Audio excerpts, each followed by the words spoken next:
Ang unang gagawin natin, i-add natin yung kanilang whole number. So we have 3 plus 2. So ang naging result ay 5.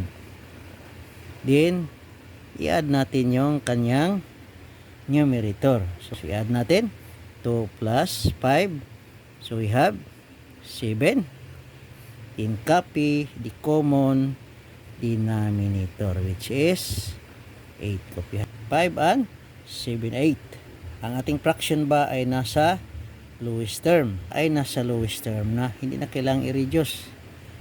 Pag nakikita natin na yung ating fraction ay wala ng kaparehong factor, ito ay nasa lowest term na. Ito tayo sa next example. I-add natin una ang whole number, 6 plus 4. So we have 10. Then add the numerator, 4 plus 5. We have 9.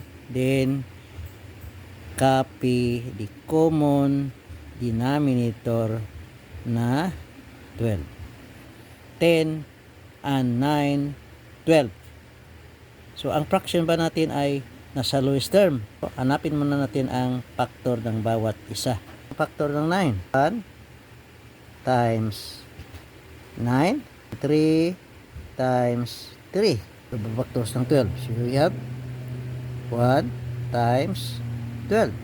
2 times 6. 3 times 4. Dito na tayo uli sa ating greatest common factor. So ito na yung ating greatest common factor. So ito na yung gagamitin natin para ma-reduce ang ating fraction into its lowest term. So i-divide natin yung ating numerator by 3, denominator also by 3. 9 divided by 3, 3. 12 divided by 3, 4.